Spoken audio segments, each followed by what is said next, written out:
Ahora, vale, sí. O sea, que todo lo que he dicho antes no sé nada. Bueno, era tontería.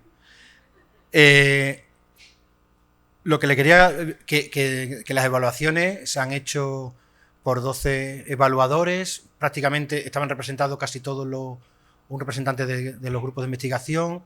Cada trabajo ha sido evaluado en distintos aspectos, con una rúbrica que todos hemos compartido y un mínimo de dos revisores por trabajo. Quiero decir esto también un poco por quedar claro que, bueno, que ha sido una evaluación lo más, desde el mundo, ya que somos científicos, el tenerlo todo bajo control y cuantificado, ¿no? Entonces, las presentaciones que se van a hacer ahora han sido las puntuadas mejor y mejor valoradas, ¿vale? La entrega de los diplomas será mañana también junto con los que resulten en primer lugar de las comunicaciones orales que se han hecho hoy y también de los pósters, ¿vale? Dicho esto, vamos a presentar, creo que la primera es un TFG, pero que no puede asistir por encontrarse fuera, es el ganador el mejor trabajo final de grado, se titula Modulación de la función mitocondrial tras la inducción de la autofagia en modelos neuronales. El autor es Jorge Daniel Casares Refolio y va a ser un vídeo. Buenos días, soy Jorge Daniel Casares Refolio y hoy voy a presentar mi trabajo de fin de grado, Modulación de la función mitocondrial tras la inducción de la autofagia en modelos neuronales. Mis tutores han sido Mireia Niso Santano y Javier Ojalvo Pacheco. Voy a empezar con una breve introducción al tema. La mitocondria es un orgánulo celular de doble membrana. Estas son la membrana externa y la membrana interna. Estas estructuras definen dos compartimentos, el espacio intermembrana y la matriz mitocondrial. Para que las proteínas puedan atravesar estas membranas, se requiere de transportadores específicos, en concreto de los complejos TOM y TIM. Estas estructuras son claves para que la mitocondria lleve a cabo su principal función, la respiración celular.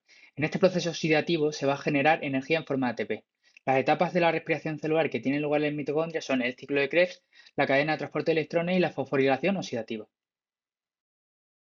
La eficiencia de la generación elástica de la mitocondria está estrechamente relacionada con su capacidad de cambiar en tamaño, forma y número en función del contexto celular. Esta plasticidad estructural, conocida como dinámica mitocondrial, se manifiesta a través de los procesos de fusión, fisión, así como de mitofagia y biogénesis mitocondrial. En concreto, la biogénesis mitocondrial es el conjunto de procesos que causan la replicación mitocondrial. Este proceso comienza cuando el factor de transcripción PGC1-alfa se activa, provocando la transcripción de Tefan. Tefan se va a traslocar a la matriz mitocondrial, promoviendo allí la replicación. En contraste, la mitofagia es un tipo de autofagia caracterizada por la eliminación selectiva de mitocondrias. La vía implicada en la mitofagia más estudiada es la mediada por PINK1 y parquina. En condiciones normales, PINK1 es importado a la mitocondria y degradado por proteasas. Sin embargo, ante la disfunción mitocondrial, su importación se bloquea, traslokándose a la membrana mitocondrial externa. Allí, PINK1 se autofosforila y fosforila proteínas como la ubiquitina o parquina. Esto permite el reconocimiento por receptores de autofagia como P62, provocando que la mitocondria sea englobada por un autofagosoma. La fusión entre un autofagosoma y un lisosoma ocasionará la formación de un autofagolisosoma donde se degradará la mitocondria. El equilibrio entre estos dos procesos es crucial para mantener la homeostasis celular. Las sirtuinas, especialmente SIRT1, desempeñan un papel central en este proceso. La mitocondria juega un papel muy importante en las neuronas. Estas células altamente especializadas son particularmente susceptibles a la disfunción mitocondrial, dada su alta demanda energética y su limitada capacidad de regeneración. En las neuronas, la acumulación del daño favorece la aparición de enfermedades neurodegenerativas. Este grupo de enfermedades implican una pérdida progresiva de neuronas y están ligadas al envejecimiento. Un ejemplo de estas patologías es la enfermedad de Huntington, causada por la expansión del triplete CAG en el gen HTT. Esta mutación provoca la síntesis de huntingtina mutada. Esta proteína forma agregados tóxicos que alteran las funciones celulares clave, como la autofagia y la función mitocondrial. En este contexto, el estudio de la autofagia como diana terapéutica en esta enfermedad está en auge. Por ello, compuestos naturales con capacidad de inducir autofagia, como el QBA, el cual es un ácido graso exclusivo de la jalea real, han ganado relevancia. En concreto, el QVA ya ha mostrado efectos neuroprotectores en modelos experimentales al promover la autofagia. Todo lo expuesto hasta ahora nos llevó a plantear si el QVA, al inducir la autofagia en 3 modelos neuronales diferenciados, uno de los cuales emula la enfermedad de Huntington, era capaz de mejorar la función mitocondrial. A partir de esta hipótesis planteamos los siguientes objetivos: evaluar la eficacia de los procesos de diferenciación y determinar la validez de MAD2 como marcador de diferenciación, evaluar la línea celular STHH para el estudio de las mitocondrias en enfermedad de Huntington y analizar el efecto del QVA sobre la función mitocondrial en los distintos modelos neuronales. Para llevar a cabo estos objetivos realizamos la siguiente metodología. En primer lugar, usamos las líneas celulares N2A y STHDH o ST. Las células N2A provienen de neuroblastoma de ratón y las ST de células estriatales inmortalizadas de cerebro de ratón no KIN para el gen HTT. Dentro de las ST usamos dos variantes, la STQ7 y la STQ111. La STQ7 que tienen 7 repeticiones del triplete CAG, correspondiéndose con el modelo no patológico, y las STQ111 poseen 111 repeticiones de dicho triplete, correspondiéndose con el modelo de enfermedad de Huntington. De aquí en adelante usaré este código de colores para referirme a estas líneas celulares. Dichas líneas celulares eran diferenciadas a un fenotipo neuronal y después eran tratadas con QVA y o cloroquina. La cloroquina bloquea la autofagia. Una vez con las células tratadas y diferenciadas, realizamos distintas técnicas como el Western blot para cuantificar proteínas, microscopía de fluorescencia para observar distintas organelas y proteínas, SIGOS para evaluar distintas métricas de la respiración celular y para medir la viabilidad celular usamos el ensayo MTT. Pasando ya a los resultados, en primer lugar analizamos los procesos de diferenciación.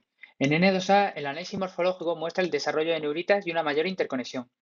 En cuanto a la densitometría del Western blot de MAD2, indica un aumento significativo en la cantidad de proteína entre el control diferenciado y no diferenciado, verificando así que la diferenciación ha sido efectiva. Por otro lado, en ST, el análisis morfológico muestra el desarrollo de neuritas y una mayor interconexión. Sin embargo, MAD2 se expresa en ambas condiciones.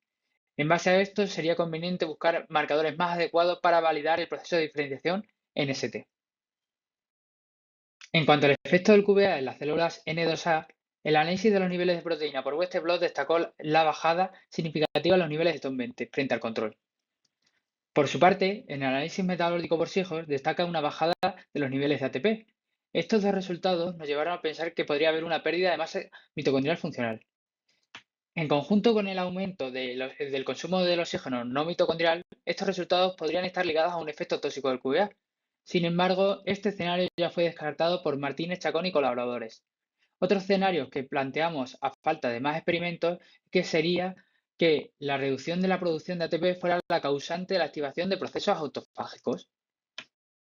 Antes de evaluar el efecto del QVA en ST, quisimos evaluar su valor como modelo para el estudio de la mitocondria. En esta línea, los cambios observados entre los controles de STQ7 y STQ111 fueron consistentes con los observados en distintos modelos de enfermedad de Huntington. Esta diferencia se manifiesta especialmente a nivel de fragmentación mitocondrial mediante TOM20 y la cuantificación de la intensidad del mitotracker. También a nivel de estrés mitocondrial medido por mitoSOX y de la viabilidad celular medida mediante el ensayo MTT. Y por último, por el estado mitocondrial medido mediante el ensayo SIGOS. Estos hallazgos respaldan la validez de ST como modelo para el estudio de la mitocondria en enfermedad de Huntington.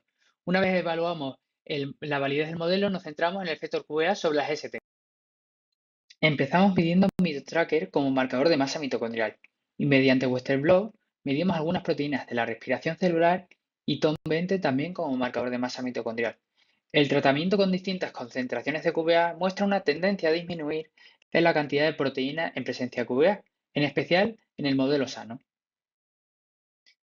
En cuanto al análisis de las proteínas de la biogénesis mitocondrial por Western blot, los resultados de PGC1-alfa y TFAN tampoco hay resultados significativos, pero se observa la misma tendencia. Atendiendo a la bajada de los niveles de TOM20 y de las proteínas implicadas en la respiración celular y al poder autofágico ya descrito de QVA, se profundizó en el estudio de la mitofagia. Para ello, analizamos por microscopía de fluorescencia Lysotracker y P62. Los datos del Lysotracker muestran que el QVA parece inducir biogénesis lisosomal en el modelo sano. Además, hay una disminución significativa de P62 en ambos modelos celulares.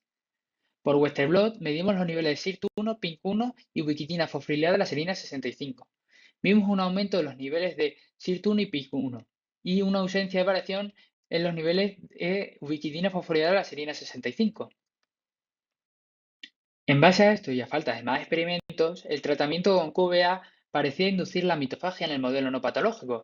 Sin embargo, esta inducción es menos clara en el modelo de enfermedad, donde la mitofagia es defectuosa, como ya describió Martínez Vicente y colaboradores. Después, quisimos analizar el estrés mitocondrial mediante mitoSOX, donde observamos un aumento con QBA en dosis altas. Por su parte, en el ensayo MTT vemos un aumento de la absorbancia con QBA y bajadas en presencia de cloroquina. Esto nos indica que el QBA está siendo capaz de aumentar la viabilidad celular en ambos modelos y que además este proceso es dependiente de autofagia. En cuanto al análisis de la función mitocondrial mediante Seahorse, vemos cómo la cloroquina afecta también a la capacidad energética de reserva y a la respiración máxima, reforzando la hipótesis de que el efecto del QBA es dependiente de autofagia. Al igual que en N2A, vemos cómo la producción de ATP baja drásticamente. Estos resultados, en conjunto con el aumento de la viabilidad y del estrés mitocondrial, nos llevó a plantear que la reducción de la producción de ATP pudiera estar actuando como un estímulo inicial para la activación de mecanismos autofágicos sin comprometer la vitalidad celular. Es decir, QBA podría inducir un estrés hermético que fomentaría una mejora del estado celular. A partir de estos resultados llegamos a las siguientes conclusiones. En primer lugar, el protocolo de diferenciación adaptado en este trabajo es válido para N2A. Además, MAP2 no es el marcador adecuado para evaluar el proceso de diferenciación en las células ST. ST es una línea celular válida para el estudio de la función mitocondrial en la enfermedad de Huntington. QBA parece inducir mitofagia, especialmente en STQ7, sin promover la biogénesis mitocondrial. QBA regula la respiración celular, disminuyendo la producción de ATP mitocondrial en las líneas celulares empleadas.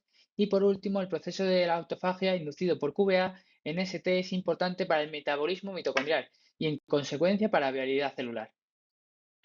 Quisiera terminar agradeciendo a Inube por el reconocimiento y al Grupo PARC, en especial a mis tutores, Javi y Mireia, porque sin ellos este trabajo no hubiera sido posible. Muchas gracias.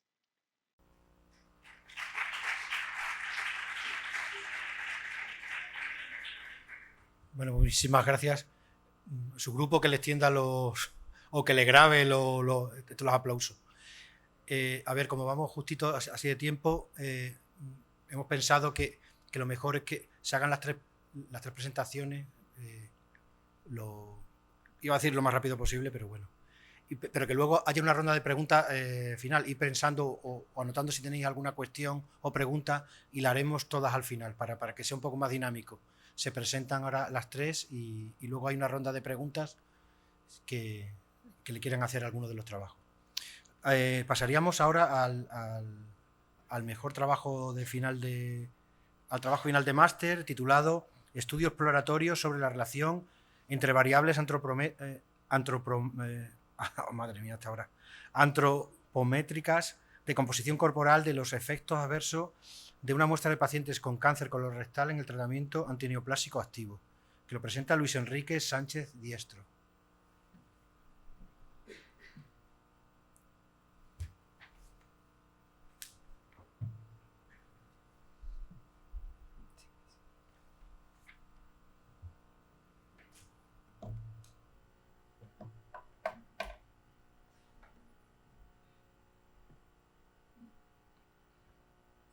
Bueno, buenas tardes. Voy a dar comienzo a la presentación oral de mi trabajo fin de máster, con el que concluí el máster universitario en investigación en biomedicina y salud, que se imparte en la Facultad de Medicina y Ciencia de la Salud. Bueno, esta es la línea que voy a seguir a lo largo de la exposición, una pequeña introducción, posteriormente los objetivos, material y métodos llevados a cabo, así como los resultados y las conclusiones obtenidas.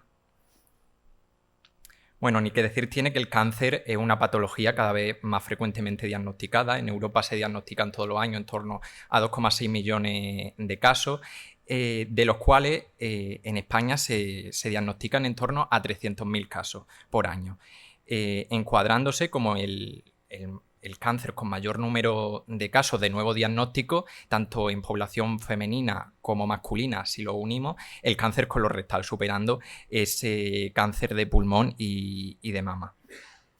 Las causas son muy variopintas, ¿no? Ese cáncer colorectal esporádico tiene causas como factores dietéticos, consumo de alcohol, tabaco, sedentarismo, y por otro lado tenemos otro tipo de factores como pueden ser los genéticos, como ese síndrome de Lynch o esa poliposia adenomatosa familiar. Los tratamientos quimioterápicos más frecuentemente utilizados en este área son Folfo y Selo. Folfo formado por 3 principios activos, 5-fluoruracilo, osaliplatino y leucovorin, todo administrado de forma intravenosa. Y luego tenemos Selo, que está formado por esa capecitabina, que el profármaco de ese 5-fluoruracilo y se administra de forma oral, y ese osaliplatino que lo comparte junto con Selo. También se está llevando a cabo, hace relativamente poco se ha implantado ese protocolo FORE, en el que si al paciente con varias sesiones de quimioterapia y de radio alcanza una respuesta clínica completa, es decir, no se detecta el tumor ni en esas exploraciones clínicas ni tampoco en esas pruebas radiológicas, no haría falta una intervención quirúrgica. Pero lo importante o el objetivo que nos queríamos marcar con esto, bueno, sabemos que el cáncer colorectal no suele ser diagnosticado por una pérdida de peso excesiva, ¿no? Sino más bien el riesgo nutricional está en esa administración de los distintos fármacos quimioterápicos o con llevar a cabo esa cirugía. De ahí sería interesante llevar a cabo distintas pruebas o instrumentos, como puede ser la bioimpedanciometría o la valoración global subjetiva, que se trata de un instrumento de diagnóstico y valoración nutricional que fue validado por Oteri en el 2000, en el que, aparte de tener en cuenta ciertos factores o datos objetivos, como pueden ser datos de composición corporal, datos de historia clínica o de otras patologías que pueda tener el paciente, también se tiene en cuenta esa opinión del paciente. De ahí llegamos a una puntuación que tenemos que valorar de 0,1, no necesita ningún tipo de intervención nutricional, hasta mayor o igual a 9, en el que necesitaría una intervención crítica de ese riesgo nutricional.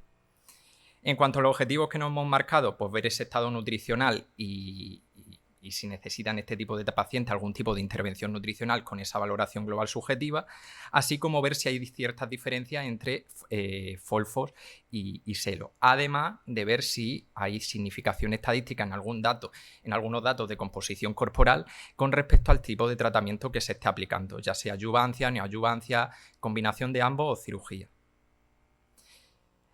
Bueno, la metodología que se ha llevado a cabo, pues se trata de un estudio correlacional, descriptivo y transversal, que se recogieron los datos entre noviembre de 2023 y junio de 2024, y ni que decir tiene que el proyecto fue aprobado por el área de salud de Badajoz, así como que sigue los principios de Helsinki, y además firmaron el consentimiento informado correspondiente. Criterios de inclusión: pacientes mayores de 18 años con cáncer colorectal de origen esporádico, dejando atrás toda aquella neoplasia de origen genético, y dejando atrás también aquellos pacientes que tengan algún tipo de implante electrónico que nos impida llevar a cabo esa bioimpedanciometría. Se recogía la muestra, eran captados por la facultativa. Posteriormente se llevaba a cabo la recogida de datos, bioimpedanciometría, valoración global subjetiva, así como otros tipos de datos de las historias clínicas. Y bueno, aquí tenemos algunos datos de composición corporal y otros datos sociodemográficos que se recogieron, que no eran proporcionados por el Tanita RD 545, que era el bioimpedanciómetro que se empleó, además de los principios activos quimioterápicos empleados, así como tanto individualmente como aquellas pautas combinadas. Bueno, la muestra está formada por 91 pacientes, de los cuales en torno al 40% son mujeres y 60% son hombres, algo que nos resulta extraño porque es más frecuentemente diagnosticado en hombres, con una media de edad de 65 años, más o menos 10 años de desviación típica. En cuanto a los resultados que se obtuvieron, bueno, pues tenemos en primer lugar la valoración global subjetiva. No sé si se ve con el puntero. Bueno, en el 0 estaría que no necesitan los pacientes ningún tipo de intervención nutricional, que supone en torno a un 4% de la muestra. En el 1 encontramos que los pacientes necesitan educación para la salud, tanto el paciente como el familiar de algún tipo, pero los datos más preocupantes los encontramos en los dos posteriores, ¿no? El 40% de la muestra necesita algún tipo de intervención nutricional y en torno al 45% necesita intervención crítica nutricional, que serían los datos más preocupantes. Tenemos aquí que conforme va subiendo la edad, esa intervención nutricional es cada vez más intensa, ¿no? Debido a esa, sobre todo a partir de los 65 años. Estos datos, bueno, lo podemos encontrar en la bibliografía, como en este artículo de Heredia y colaboradores, datos muy similares. En cuanto al segundo objetivo, bueno, pues se encontró significación estadística en estos 5 parámetros de composición corporal con respecto al tipo de tratamiento que se le esté aplicando. Es decir, por ejemplo, en masa ósea, todos van a seguir el mismo patrón. Vemos que hay diferencia, una gran diferencia entre el tratamiento adyuvante, que es la letra A en mayúscula, y tratamiento combinado, es decir, adyuvancia y neoadyuvancia. Mientras que cirugía, protocolo FORES y neoadyuvancia se encuentran en un territorio intermedio porque no ha sido hallado significación estadística suficiente como para encuadrarlo en uno de los dos grupos. Y vemos que hay diferencias de hasta 500 gramos de diferencia de masa ósea entre aquellos pacientes con adyuvancia y neoadyuvancia. Y lo mismo va a pasar tanto como la proteína medida en kilos, masa muscular, masa magra o masa libre de grasa, así como la tasa de metabolismo basal. Y en cuanto a las diferencias entre FOLFO y SELO, bueno, pues se ha encontrado que FOLFO, en la sintomatología que interviene y que es valorada en esa valoración global subjetiva en el estado nutricional de los pacientes, un mayor número de síntomas significativos con respecto a SELOS. Vemos que para SELOS solo ha sido encontrado significación para diarrea, sequedad en la boca, así como problemas al tragar, mientras que para FOLFO hemos encontrado problemas con la alimentación, falta de apetito, los alimentos me saben raro o no me saben a nada, así como náusea y los olores le desagradan al paciente. Esto lo que hace es subir la puntuación de esa valoración global subjetiva y por tanto necesitarán una mayor intervención nutricional. En la bibliografía podemos encontrar un gran número de artículos en el que se correlaciona a FOLFOS con un peor estado nutricional, ¿no? Como en este de Agata y colaboradores y de Cadisi y colaboradores. ¿Pero qué principio activo se correlaciona más con de los que forma FOLFOS con ese estado nutricional? Bueno, pues se ha encontrado mayor significación estadística para ese 5-fluoruracilo y leucovorin, que no podemos saber cuál de ellos influye más porque se administran de forma conjunta para que el 5-fluoruracilo se adose mejor en las células.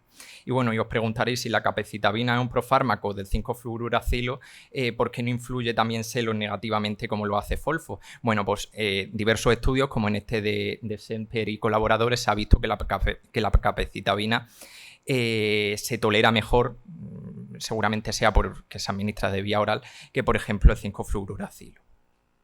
Y bueno, ya terminando, también se ha encontrado significación estadística para el irinotecan, que no se administra nunca o raramente de forma individual, sino que se administra tanto o independientemente de con FOLFO y SELO. Y se ha encontrado para este principio activo una significación estadística, pero en relación con esa capacidad funcional de paciente, que al fin y al cabo también influirá en ese estado nutricional. Bueno, ya para terminar, limitaciones posibles del estudio. Bueno, el tamaño muestral reducido, aunque relativamente grande, siempre se puede hacer más grande. Un estudio unicéntrico, sería enriquecedor que se hiciera en varios centros, así como estaría bien un estudio longitudinal más que transversal para ver el estado de los pacientes, así como crear un protocolo para contribuir a esa práctica clínica. Y bueno, en cuanto a las conclusiones, 8 de cada 10 pacientes necesitan algún tipo de intervención nutricional, un dato preocupante. Parece que FOLFOS en la muestra interviene de forma más negativa que SELOS, así como un tratamiento combinado en vez de esa adyuvancia sería más enriquecedor al paciente.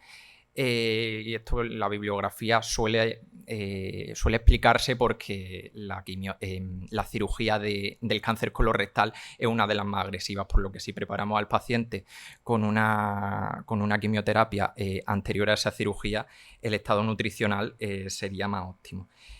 Por si a alguien le interesa el tema, está interesado en el tema, hace relativamente poco, hace apenas 10 días, nos han publicado un artículo en la Journal Clinical of Medicine en el que se explaya en todo este tema por si fuera de interés de alguna de las personas asistentes.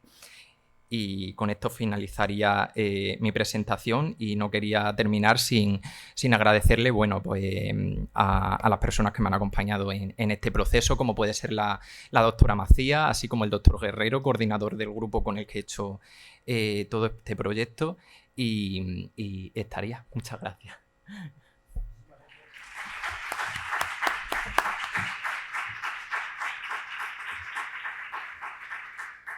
Sí, muchísimas gracias. Como les comentaba, anoten si tienen alguna pregunta y luego al final hacemos una ronda, ¿vale? Y luego ya intervienen los ponentes y le responden si fuese necesario.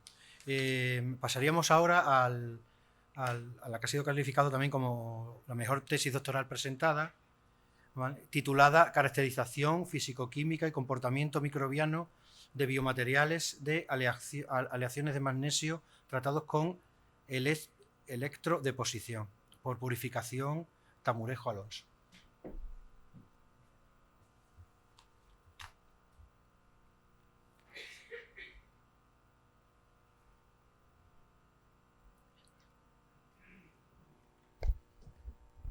Buenas tardes, mi nombre es Purificación Tamurejo Alonso y os voy a presentar mi tesis doctoral muy resumida que se titula Caracterización físico-química y comportamiento microbiano de las aleaciones de magnesio tratadas con electrodeposición. Esta tesis doctoral se ha realizado dentro del Departamento de Física Aplicada de la Facultad de Ciencias de la Universidad de Extremadura y nuestro grupo es el grupo de biosuperficies y fenómenos interfaciales del área de bioingeniería del INUVE. Nuestro grupo se dedica concretamente a los biomateriales y estudiamos el comportamiento que tienen las superficies para intentar evitar la colonización bacteriana. Trabajamos con diversos materiales como son metálicos, cerámicos, poliméricos y compuestos y en concreto en mi tesis doctoral empleamos un material metálico con una base de magnesio, son aleaciones de magnesio, debido a que tienen una biodegradabilidad muy útil que facilita el hecho de que un material implantado en el cuerpo para, por ejemplo, una reparación ósea no necesita una segunda cirugía para su extracción, sino que sea reabsorbido por el cuerpo y así evitar la posible contaminación bacteriana que puede sufrir un paciente. Además, es biocompatible debido a que el magnesio es un oligoelemento que encontramos en nuestro cuerpo, en el cuerpo humano, y está formando parte de los huesos, de los músculos y de los tejidos blandos no musculares. Además, las aleaciones de magnesio tienen unas propiedades mecánicas que son muy similares a las del hueso humano, lo que los hace un idóneo candidato como biomaterial. Pero tienen un problema y es que debido a esa degradación, esa biodegradación que tienen una rápida degradación en los entornos fisiológicos, que conlleva una posible pérdida de propiedades mecánicas prematura y además una liberación de hidrógeno que puede suponer un problema para los pacientes. Aquí surge el objetivo de nuestra tesis, que es realizar recubrimientos por un método que se llama electrodeposición. Las aleaciones de magnesio son recubiertas con una serie de compuestos que son de interés para nosotros para evitar la proliferación bacteriana y para generar un proceso de autointegración. Esto se realiza dentro de una celda electrolítica que no deja de ser una cubeta con un electrolito donde vamos a sumergir la aleación enfrentada a un contraelectrodo y en el electrolito van a estar las sales de interés. Esto se conecta a una fuente de alimentación generando un proceso eléctrico. De esta forma, la superficie de nuestra aleación, que es el cátodo, se va a cargar negativamente y las sales que están en forma catiónica van a migrar hasta la superficie del electrodo y van a generar lo que se conoce como un proceso de electrocristalización. Esta electrocristalización que se genera sobre nuestra aleación de magnesio va a estar compuesta, como hemos dicho, de un compuesto de calcio, que es la hidroxiapatita, que es un buen autoconductor, de un fosfato de magnesio, que nos permite una rápida liberación de iones magnesio, alcanizando el medio, o sea, lo que sería la superficie, y evitando así la proliferación bacteriana, y además lo vamos a dotar con óxido de zinc, que además de ser un buen protector frente a la corrosión, tiene unas propiedades antibacterianas por un efecto fotocatalítico. Este efecto fotocatalítico consiste en la absorción de la luz ultravioleta por el óxido de zinc, debido a que es un semiconductor, lo que va a generar especies reactivas de oxígeno. Estas especies reactivas de oxígeno, llamadas ROS, van a interaccionar con las membranas bacterianas, ocasionando un daño en la bacteria y finalmente la muerte del microorganismo.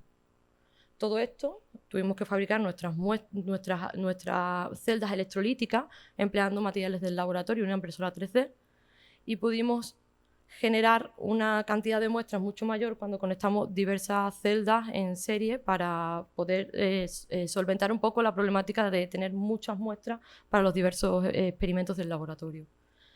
Cuando pensamos en un recubrimiento total de la superficie, pero también es interesante estudiar diversos porcentajes de área recubierta, ya que cuando colocamos el implante en el cuerpo puede sufrir daño la cobertura que tiene este implante, o durante el proceso de degradación va a ir degradándose esa cobertura y va a ir perdiendo esas propiedades antibacterianas. Con todo esto hicimos una caracterización físico-química para entender un poco cómo era la topografía de nuestro recubrimiento, cómo era su hidrofobicidad y su carga eléctrica, porque todo esto va a influir en cómo la bacteria se va a adherir a esa superficie. Entonces, controlar todos estos parámetros nos permite controlar esa colonización bacteriana. En el comportamiento microbiano estudiamos 2 cepas debido a que tienen diferentes membranas bacterianas. Por un lado estudiamos el Staphylococcus aureus y por otro lado la Escherichia coli. A continuación os hago un resumen muy breve de todos los datos que obtuvimos en esta tesis.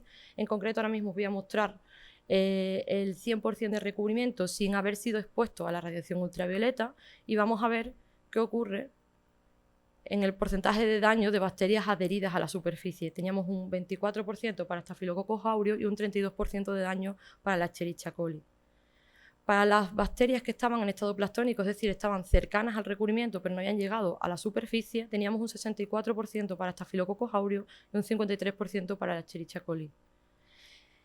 En la biocapa que forman las bacterias para protegerse, vimos que teníamos datos, como podéis observar, negativos. Esto significa que tienen un aumento de la actividad metabólica, es decir, que sin estar irradiado el recubrimiento no tenía un efecto potente sobre la biocapa de las bacterias, es decir, sobre la capa protectora que las recubre. Cuando irradiábamos la muestra con luz ultravioleta, veíamos un cambio en todos estos datos. Obteníamos, tanto para el daño sobre las bacterias adheridas estaba más del 90%, para la tasa antibacteriana más del 95% y la actividad metabólica cambiaba de signo. Es decir, se veía una reducción bastante elevada de la formación de biocapa en el 100% de recubrimiento. Pero como hemos dicho anteriormente, no solo queríamos ver el 100% de recubrimiento, también nos interesaba pues, un 60 o un 30% de recubrimiento para ver si la pérdida de material seguía teniendo un efecto antibacteriano. De esta forma pudimos determinar que hasta el 60% seguía siendo bastante efectivo nuestro recubrimiento siempre que fuese irradiado, con un porcentaje de reducción de la tasa antibacteriana de la actividad metabólica de la capa de biofilm mayor del 50%. Con todo esto concluimos que la electrodeposición en las aleaciones de magnesio es una estrategia eficaz para evitar la colonización bacteriana debido al daño que sufren las bacterias tanto por la liberación de magnesio y con el aporte del óxido de zinc irradiado. Muchísimas gracias por su atención y agradecer a mi grupo el haberme acogido en esta tesis y a mis directores, el doctor Miguel Ángel Pacha Olivenza y la doctora María Luisa González Martín por su apoyo. Muchísimas gracias.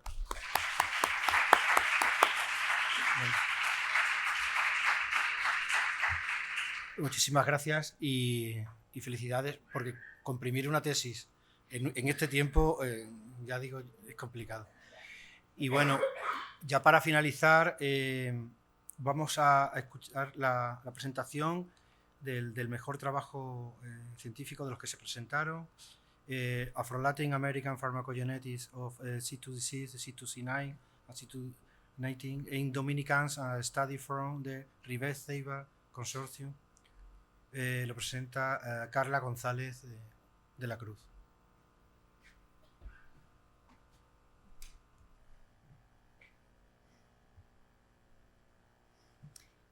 Bueno, buenas tardes. En primer lugar, darle gracias al jurado por haber elegido esta publicación científica como premiada, ¿no? Y bueno, voy a comentar un poquito lo que ha consistido la publicación, el trabajo que ha dado lugar a la publicación. Bueno, para poner un poquito en contexto, la variabilidad interindividual en la respuesta a fármacos es un problema clínico importante, ya que disminuye la eficacia del tratamiento farmacológico y el perfil de seguridad del fármaco, lo que puede dar lugar a la aparición de reacciones adversas a medicamentos. La aparición de este shock clínico es tan importante que hoy en día se sabe que el 6,5% de los ingresos hospitalarios se deben a la aparición de reacciones adversas al medicamento. La principal herramienta para evitar esta aparición de reacciones adversas a medicamentos de la medicina personalizada de precisión es la farmacogenética, cuyo principal objetivo es pues una terapia individualizada a cada paciente. Sin embargo, la mayoría de los estudios farmacogenómicos publicados hoy en día solamente se han llevado a cabo en poblaciones europeas. Como podéis ver aquí en esta gráfica, se recogen se analiza una serie de estudios en los que se han llevado a cabo genes relevantes en la metabolización del fármaco, en los que las barras grises corresponderían a los que se han realizado en población europea. Y en el resto de poblaciones, como en lo que yo aquí me centro, en población afro-latinoamericana, pues estarían infrarrepresentadas, corresponderían con las barras azul clarita, las naranjas y las rojas. A pesar de que hoy en día ya se ha demostrado que las variantes genéticas, existe una relación entre la variante genética relevante y la respuesta a fármaco y cómo se distribuyen por las diferentes poblaciones de todo el mundo. En el estudio y la implementación de la farmacogenética en poblaciones latinoamericanas, la Red Iberoamericana de Farmacogenética y Farmacogenómica RIBEF nace en 2006 y está formada hoy en día por 41 grupos de 19 países diferentes.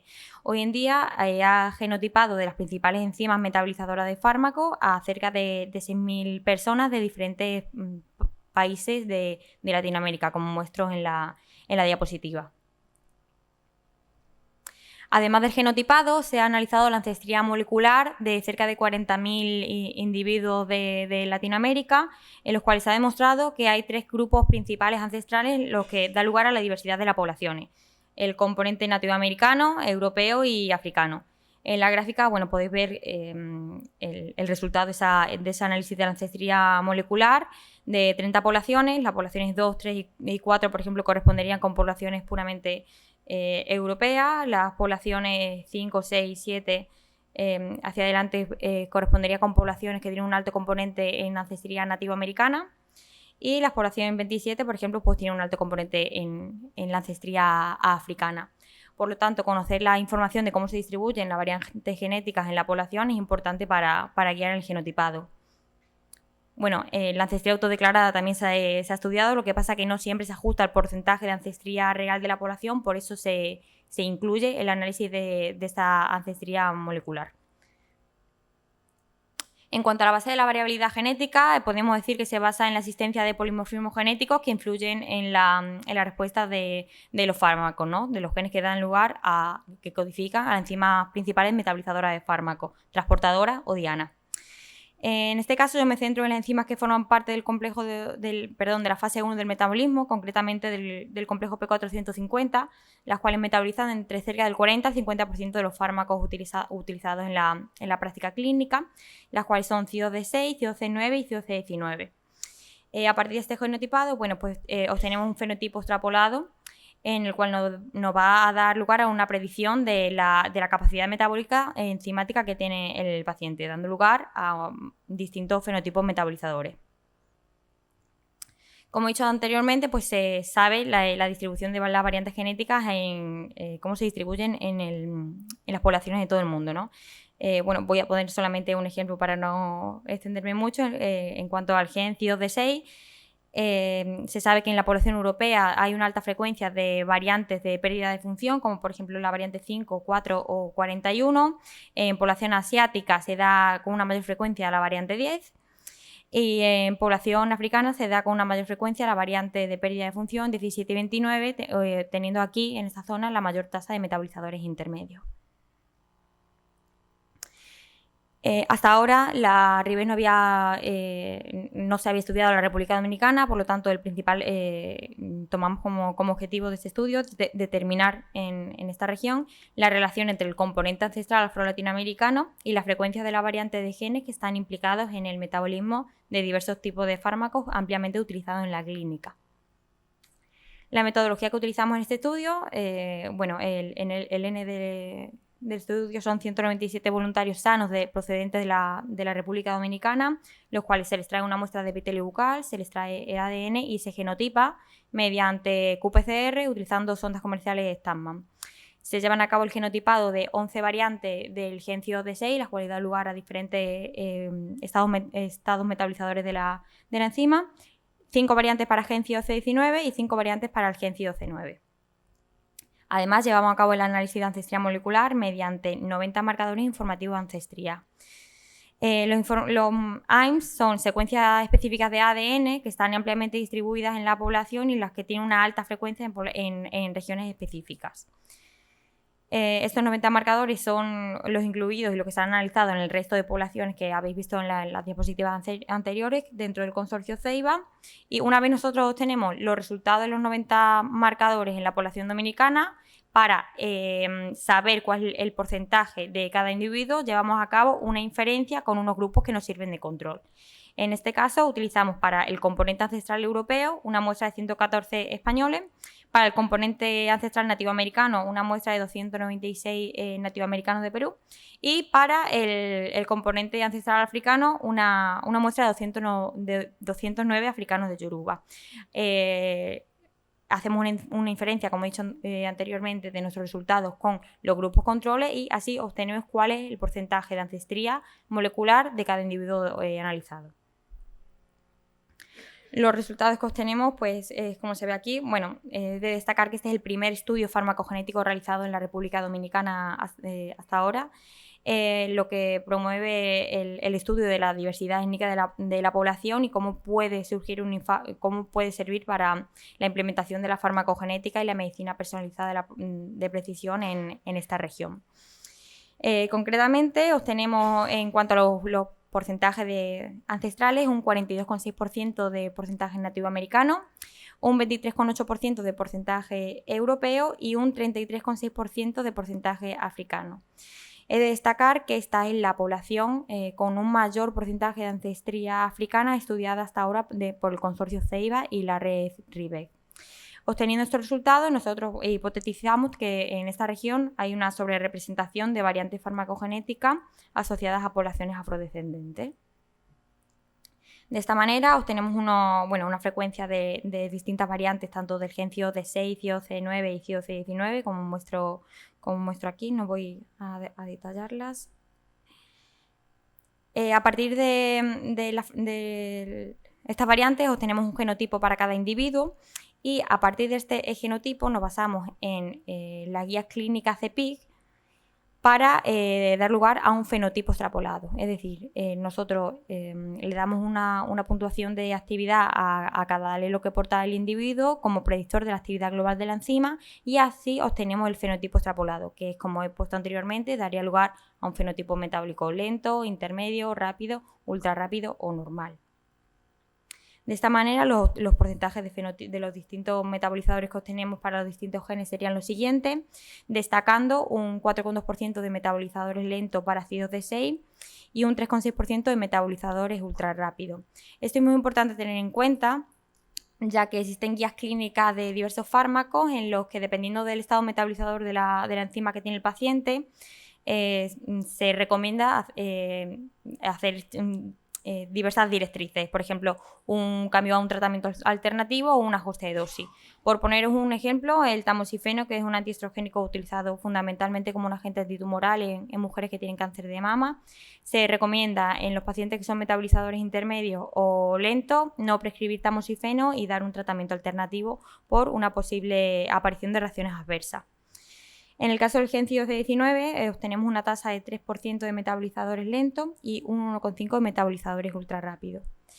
Otro ejemplo también importante es por ejemplo, un antidepresivo que es comúnmente utilizado, la risperidona, o otro antidepresivo como por ejemplo el escitalopram, que van metabolizados por esta enzima.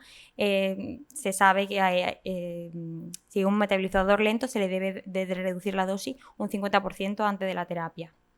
En el caso de gen CIO-C9 no tenemos metabolizadores lentos porque ser homocigoto para la variante 3 la frecuencia es prácticamente nula. Sin embargo, sí que tenemos en cuenta que hay un 27,6% de la tasa de estos fenotipos metabolizadores. En cuanto, una vez obtenemos las variantes genéticas y el porcentaje de ancestría molecular de cada individuo, llevamos a cabo un análisis de correlación entre estas variantes genéticas y cada componente ancestral y vemos que existe una relación positiva entre las variantes de pérdida de función 17 y 29 con el componente ancestral africano, lo cual hipotetizábamos, ya que en la bibliografía ya lo conocíamos.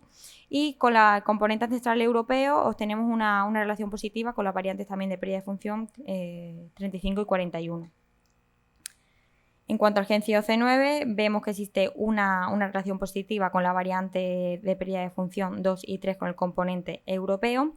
Y respecto al gen COC19, obtenemos una relación positiva de la variante de aumento de función, de la función enzimática de esta enzima, la variante 17, con el componente tanto europeo y nativo. Como podéis ver aquí, aún no se ha demostrado una relación significativa de ninguna de estas variantes con el componente nativoamericano, predominando la forma wild type de esta enzima. Por lo tanto, las conclusiones de este estudio es que la población estudiada tiene un componente ancestral trihíbrido, compuesto por un 42,6% de ancestría nativoamericana, un 33,6% africana y un 23,8% europea. Por lo tanto, podemos concluir que es una población con un relevante componente ancestral afro-latinoamericano. Y además tiene una alta frecuencia de variantes genéticas que están implicadas en en el metabolismo de diversos tipos de fármacos, como ya he comentado anteriormente, destacando la variante 17 y 29 para el gen COD6 y la variante 17 para el gen COC19.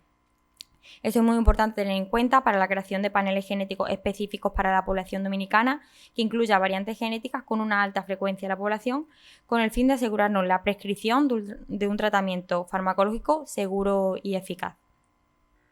Esta es la publicación y bueno, muchas gracias por su atención.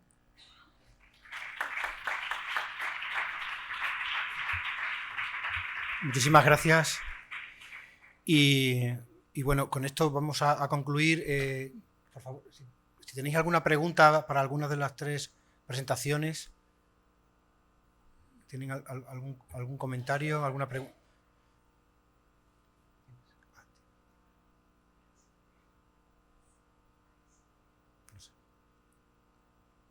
¿Nadie? Bueno, a ver, como vamos justo así de tiempo, lo que vamos a hacer es dar paso a la siguiente mesa. También decir que tanto la sesión anterior como esta sesión para nosotros también tiene mucho valor. También destacar todos los trabajos presentados, cada año vemos que hay más nivel, animamos a que se presenten más trabajos, muchos más, creemos que se hacen muchos más trabajos de los que al final se presentan, y esto es una simple muestra que por motivos de tiempo, motivos temporales, no podemos exponer todas las comunicaciones, todo esto, pero por favor os seguimos animando, sobre todo porque el objetivo es esto, la promoción del joven talento dentro del INUVE, y que conozcamos todo lo que se hace, lo que hacen los grupos, y mostrar también el interés que hay por la investigación. Y nada más, así que muchísimas gracias y damos paso a la siguiente mesa. Muchísimas gracias.